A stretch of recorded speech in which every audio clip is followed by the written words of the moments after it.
What's going on, everybody? Welcome to J Sports Seattle. In this video, it's going to be the part 2 of just going over the Seahawks season and just go over all my overall talking about the Seahawks going into next season and what's been going on. So, without further ado, if you like the video, make sure to like, comment, subscribe, and share for more Seahawks and Seattle sports content. And let's get on with the video. Alright, so like I was saying in the last video, I was saying that this year is really not on Geno Smith. Yes, he deserves some of the blame, but come on, man. Like, when your O-line is bottom 5 in the league and your defense constantly is on the field, cannot get off the field, there's really not much you can do as a quarterback. And like I said, 20-9 is not bad. It's better than some of the QBs in this league. So we could have worse QBs. 3,600 passing yards. I mean, come on. And yes, he's average, but that's because we've made him average. You know, he is a system quarterback, but that's the thing. We have an average system, so he's going to be an average quarterback. Last year, we had an above-average system on the offensive side, so he's going to be an above-average quarterback. This year, we took a step down, so that's the reason why on both sides of the ball. That's the reason why he hasn't. Oh no. I love hearing about Gronk and USAA, but not now. But it's not all his fault. Yes, he's made some mistakes this year. Like he cost us that Bengals game. I say he cost us that Bengals game with missing that game-winning throw to JSN. But other than that, Geno's been pretty good he's been pretty good for us this year. I mean, especially with the way our defense has been playing. He brought us another winning record. Has 5 game-winning drives.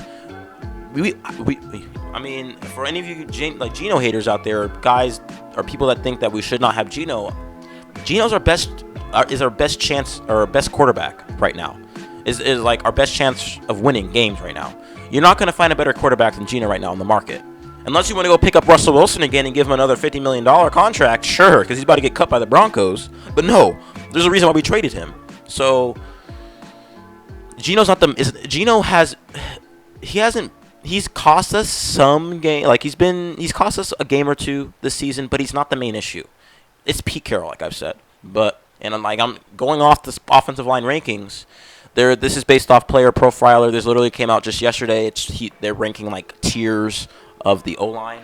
Right? We are tier 5. So bottom tier. The walking wounded.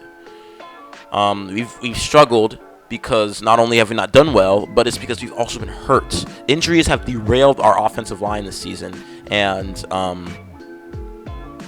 we need people like, I don't think we need to re-sign Evan Brown. We have Olu. Olu is a good center. I think we need to give him more reps because Olu is a good center. When he's been in, he has done an exceptional job, especially as being a rookie.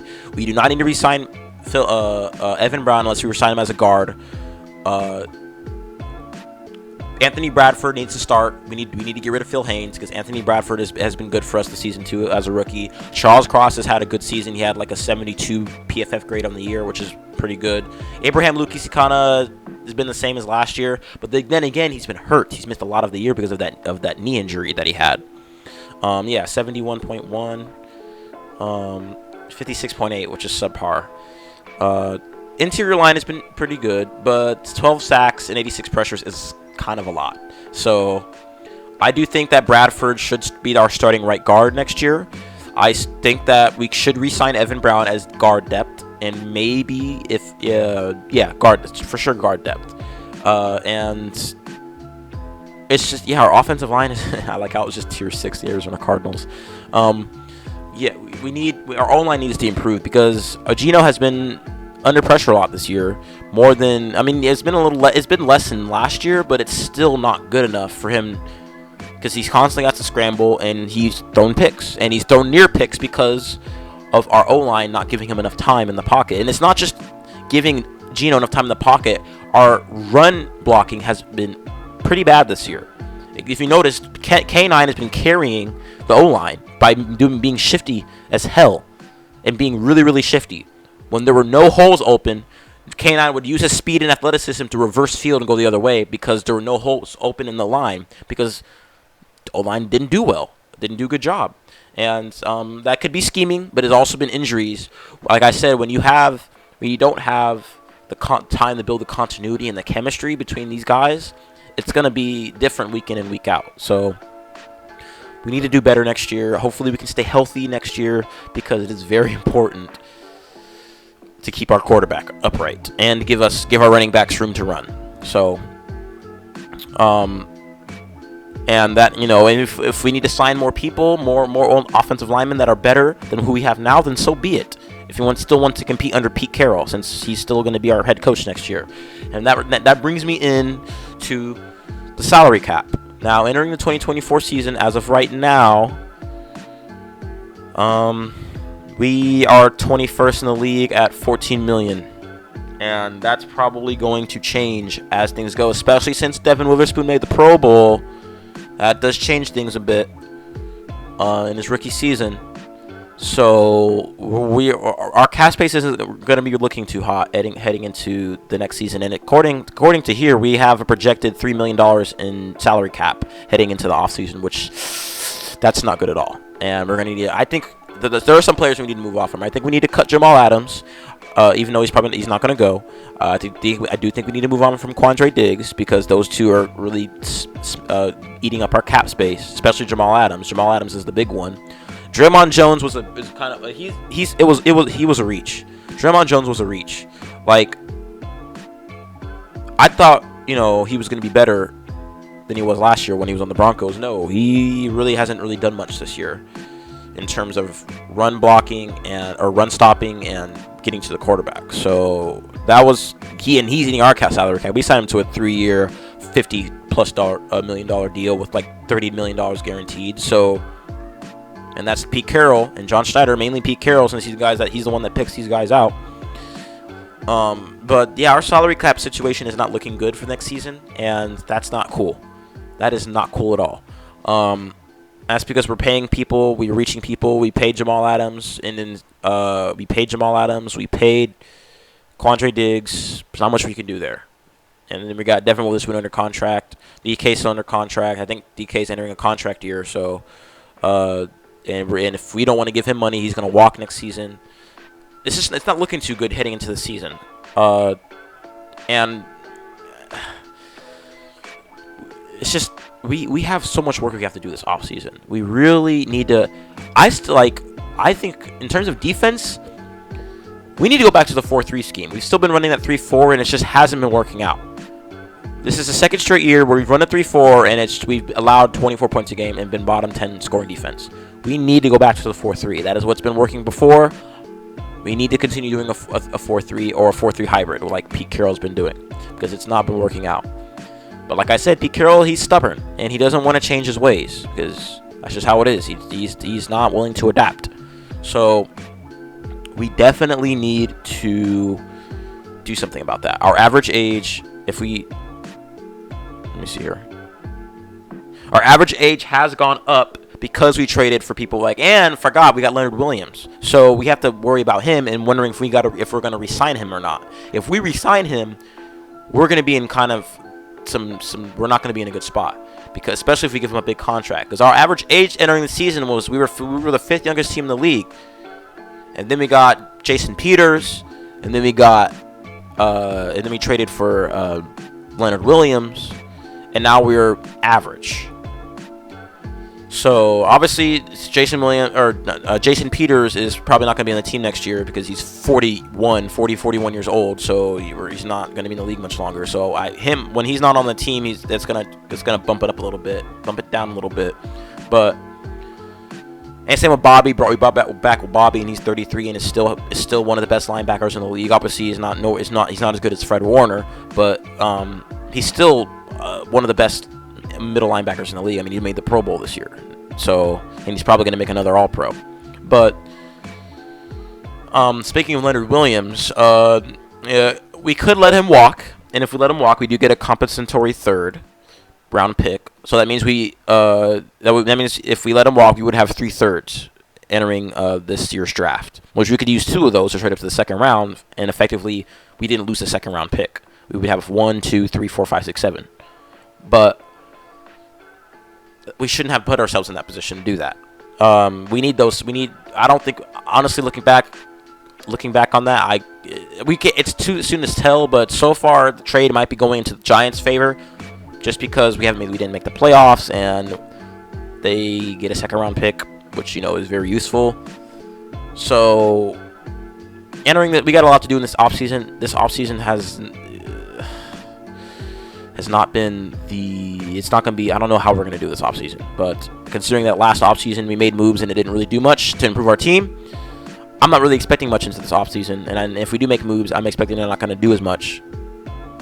They're not going to do as much as we hope they will because of, last couple off seasons we haven't really done much to improve beyond a mediocre team.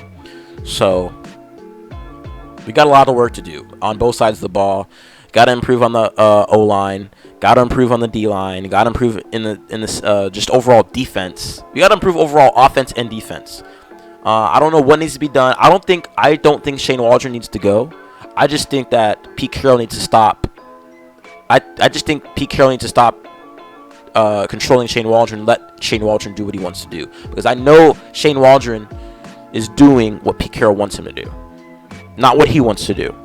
So definitely got a lot to do in the offseason. So and time will tell as the offseason picks up after the Super Bowl ends and we officially enter the new league year in March.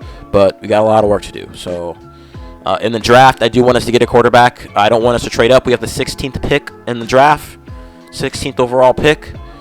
That's probably not going to be good enough to get Penix, Bo Nix, Jaden Daniels. Not going to be good enough to get those guys unless we trade up. Penix is probably going to go top 15. Jaden Daniels is probably going to go top 10, top 5. Caleb Williams is going first overall to the Bears most likely if they decide to trade Justin Fields. We're not getting any of those quarterbacks this draft unless we trade up. And this draft is stacked with QBs. So unless we get a quarterback in the second or third round, unless we trade up to the second round and get a QB or get one in the third round, we're probably not going to get a quarterback this draft. We're probably going to get a more defensive pieces, like a defensive lineman, which I think we need to get a quarterback because we need to build for the future. Look at what the Packers are doing, man. The Packers have a formula. Get your quarterback, sit him behind your previous quarterback who's won you Super Bowl for a year, and then move on him. And look at Jordan Love. He has the same stats that Geno did last year, but 30 touchdowns to 11 picks. But he is doing better than Geno. He owns the division, obviously. He's going to the playoffs. He owns the Bears. He beat I'm pretty sure he beat the Vikings. I don't know if he beat the Lions. I think the Lions might have swept them. That's because the Lions are really good this year. But the Packers they have a formula on how to build a team, and on how to effectively rebuild. We need to look at them, and we haven't because we're stuck with Pete Carroll, and we refuse to move on from Pete Carroll. Like I said, and I will say this as many times as it takes, we will not go anywhere in the playoffs. We will not go past the second round. We won't even make it past the first round until we move off Pete Carroll and rebuild and do a successful rebuild. And that's not going to happen until Jody Allen sells the team, and Jody Allen's probably not going to sell the team until 2025 minimum. So at the earliest. So we don't really know what to do. And looking and if you look at, and I'm going to move on to our opponents because our opponents next year are going to be a little bit harder. So we have to face the Rams, obviously, who own us. We have to face Green Bay, who was in the playoffs. We got to face the Vikings, who were a playoff team before Kirk Cousins got hurt. The Giants are probably not going to be good next year. Dolphins are still our good team. We got to play the entire AFC East and the entire NFC North. AFC East is a good division, minus the Jets, and I guess the Patriots too. I guess it's just the Dolphins and the Bills. But the Bills are an amazing team. They're the second seed, home and host a playoff game in the playoffs. They are the second seed. They're good, and they've been a perennial playoff contender for the past 5 years with Josh Allen. So we have a harder schedule next year. I'd say it's like an average schedule. I'd say it's easier than what we had this year. We still got to face the Niners. That's our division rivals. But we got to face teams like the Giants, the Vikings, the Broncos, who are trying to still figure stuff out. Cardinals are in the rebuild. They may be better next year, though. because they're gonna get Marvin Harrison most likely. The Rams are gonna be better next year because they got Puka, they got Kyron Williams, they got Kobe Turner, they got a crack team. The Patriots aren't gonna be that good. The Lions are gonna be good. The Bears are gonna be mid most likely. The Jets will have A-Rod next year, so they'll probably be better. And then the Falcons, they just fired Arthur Smith, so I don't know what's going on with them. That's a toss-up. But our schedule looks to be easier next year than it was this year. But despite that, we still need to improve our roster. It doesn't matter who we face. Our roster needs improvements. And we're not going to do that unless Pete Carroll's our head coach, but he's our head coach. So until then, we're going to be stuck in mediocrity. This is going to be a very, very, very early prediction heading into next season. I don't think we get past 8 wins next year. I think we have a losing record next year. And if we do, I'll be damned. But I don't think we're going to do much next year just because Pete Carroll, his coaching style, like I've said, his coaching style just does not work anymore. It hasn't been for the past 6-7 years.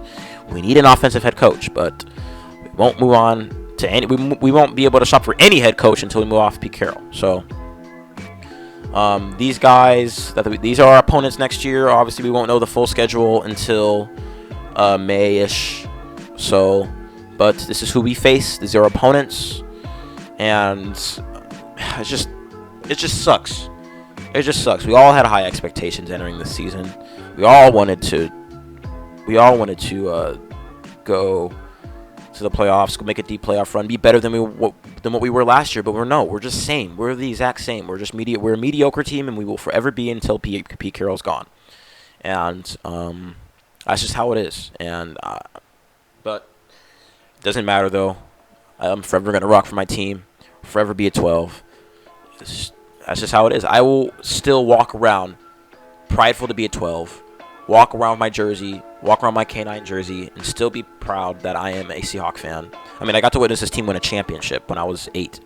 Yeah, I was young, but, well, like 9. I was young, but I still watched the game. I mean, we had people over when it happened. And I guess for the time being, I guess I got to cope beyond the copium and look back at those highlights of the Super Bowl, because I guess that's the closest I'm going to be able to watch Super Bowl. Us being the Super Bowl is watching those highlights.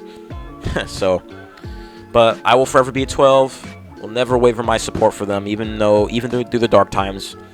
But the thing is I've been a fan since 2010, and all I've known is success and constant playoff appearances. I don't mind, and that's why I don't mind, and I'm sure a lot of you agree with this too. That's why I don't mind us rebuilding, because we've been constantly in the playoffs, but we haven't done much because we've been constantly trying to win now with the same personnel, same coaching style, and it just hasn't worked. And that's why I'm down to rebuild and be in the gutter for a couple seasons, so that way we can get our team right. But this is how it is, and hopefully, I'm hoping that we can do something in the offseason and improve on this team. And if Pete Carroll really is going to be our head coach entering the season, I really hope he can turn it around, because he hasn't shown that he can be a deep playoff run coach and take this team to a Super Bowl. So I'm hoping all will go well in the offseason, and I hope, I'm hoping the Niners don't win, though. I hope the Ravens. That's the reason why I want the Ravens to win, because I know it's going to be Ravens-Niners Super Bowl. But, yeah, it's a bummer that we missed the playoffs, but we got a winning record, and at least we finished it off with a bang and didn't lose to the Cardinals. At least we own the Cardinals. And we own the Eagles still, which is nice. But I think that's all I have for this video. I will probably not be making another Seahawks video until the draft, or until when the draft comes, or maybe I'll make one around the Super Bowl, after the Super Bowl ends, or if there's any breaking news that happens. The baseball's about to pick back up soon, so I'll probably be start making some Mariners videos soon. We made some moves in the off season. We traded Robbie Ray. We traded for Luke Raley from the Rays. I thought we were going to trade for Randy Rosarena, but we traded Robbie Ray. I thought that was a good thing, because we got offloaded his salary, and he hasn't really done much because he's been hurt, and we traded him to the Giants and offloaded his salary. I still think we're going to make a move, maybe get another pitcher or get another hitter, but we did get Mitch Garver, and he was good for the Texans, or not Texans. He He was good for the Rangers last year, so and they won the chip. So good signing for Mitch Garver. I feel like, unless our hitting coaches, we did like rearrange our and redo our hitting coaches a bit in our offensive stuff. But I'll get to that later when the MLB season starts, closer to when the MLB season starts. But this will probably be my last Seahawks video until probably the new league year, which is in March, or if some breaking news happens, like if Pete Carroll does indeed get fired, which I don't think he will. I'll probably be I'll start making some more Kraken videos, because that's the only Seattle sport that's playing right now. And we've been on I've been watching some Kraken. I've been watching the Kraken, and we had a rough bump. We had a bumpy start to the season, but we're starting to pick up the tread a little bit, because we've won 6 straight. I'm trying to make it 7 tomorrow, so I'll be making some Kraken videos soon. But if you like the video, make sure to like, comment, subscribe, and share for more Seahawks and Seattle sports content. Thank you for stopping by. Have a good day, and go Hawks, go Mariners, and go Kraken.